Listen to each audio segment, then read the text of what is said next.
My name is Mark Anielski. I'm an economist. I'm the author of The Economics of Happiness, Building Genuine Wealth, which was published last year. I'm also the president of our family corporation, Anielski Management. And most of the work I do is to help communities, some corporations, measure progress differently than they have in the past. So beyond just economic growth, to think about quality of life indicators, what actually contributes to your happiness is really my focus, and sort of shift the conversation from the traditional growth is good to actually well-being. So my whole model, Genuine Wealth, is based on this notion that when we live genuine lives, they're a connection with what we value most. And the word wealth in the Old English means the conditions of well-being. It's not just material things or financial accumulated stocks and equities. It's actually all the conditions that contribute to your quality of life. And so what are they? We can ask ourselves that individually or as society. And then what we measure should matter. Right now, what we measure as progress usually doesn't matter to most of us. What my proposal is that once we establish a conversation around our values, then we have to ask ourselves, are we measuring progress in relationship to what we value most? And I'm not suggesting that each one of us voluntarily adopts simplicity or a life of frugality. But I can tell you that when you do, you actually don't need as much money to have a standard of living, a quality of life that most people would envy.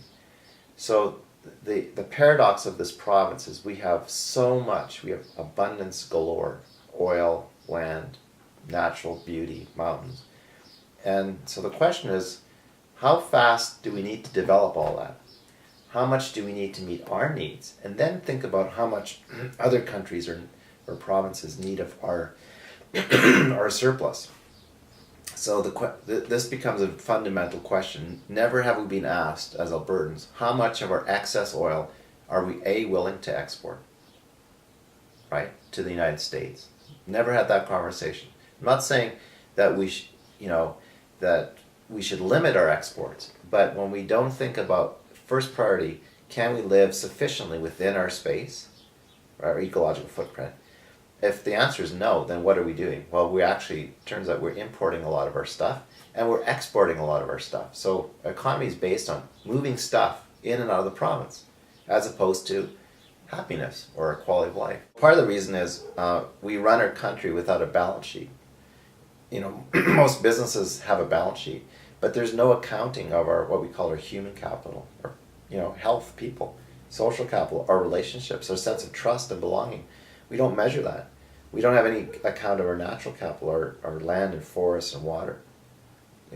There's no balance sheet. So how can you run a country? It's like running a corporate. You can't run a corporation without a balance sheet.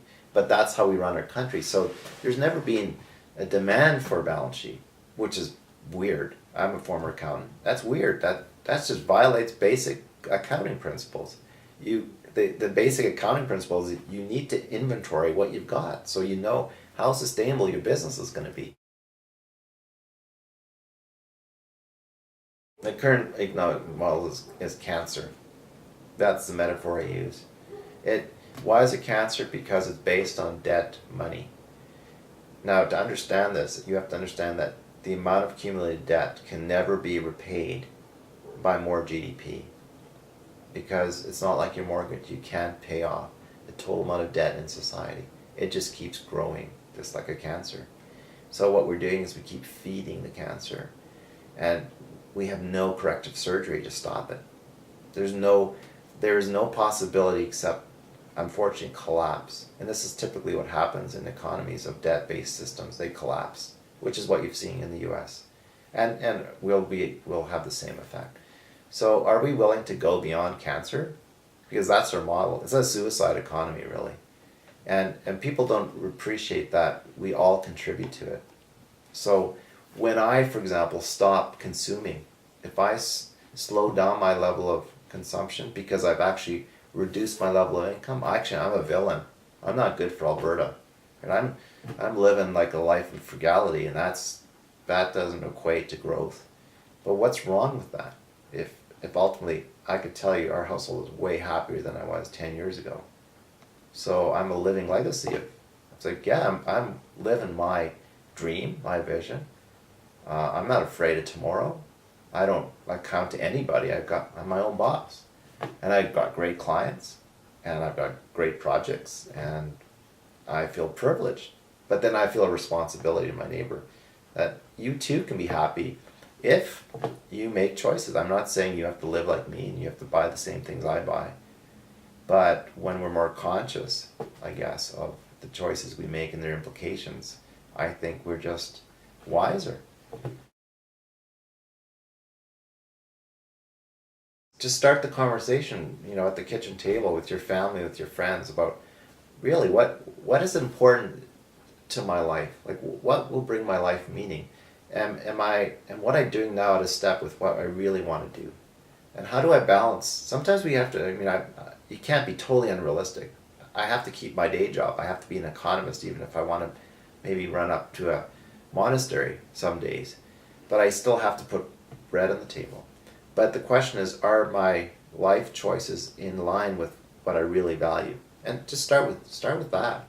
There's no end of innovation and entrepreneurial spirit here.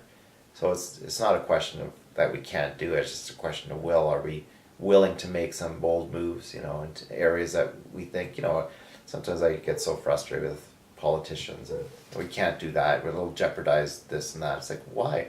Why would a renewable energy investment in Alberta, why would that be bad for the oil sand? I don't think it would be. I think it'd be fantastic. We could be all off the grid and still exporting our oil. It's like, why not use the money now wisely? There's all kinds of things that we just, sometimes there's just no, there's not courage, and I understand where the anxiety comes from.